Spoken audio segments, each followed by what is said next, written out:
Tingnan nyo guys, may dumaang nakamotor. Mag-asawa yata yan, hindi ko alam kung ano. May iniwang pera, kunyari nahulog yung pera. May batang nakahiga doon sa duyan. Tingnan mo, tinampos ng bata yung pera. Tinignan niya, siyempre pera yon, matutuwa yung bata. Ayun, aamuyin niya yan, yun, pera yun, namoy niya. Yung palang pera na yun is mayroong pabango. Mayroong nilagay na kapag naamoy mo, makakatulog ka. Ayan, bumalik yung mag-asawa na kamotor.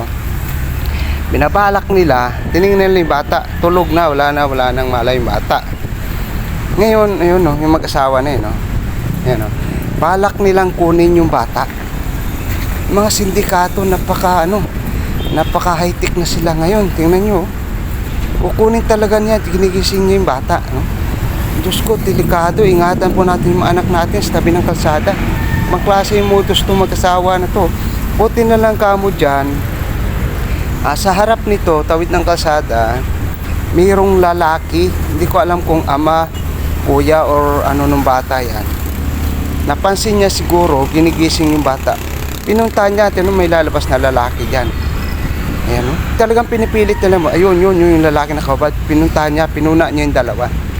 Ayan, yan, diba? Magtataka ka, bakit niya niya yung bata? Ayan, nag-uusap na sila. Ayan, tingnan mo. Diyos ko, mami, daddy, yung mga anak, iwasan natin na nag-iisa sa tabi ng kalsada. Ang hirap pala.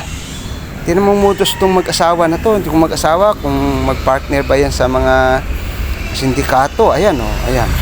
Kunyari, dahilan, Kung hindi dumating tong lalaki na to, maaring natangay nila yung bata na yun. Tulog, ayan,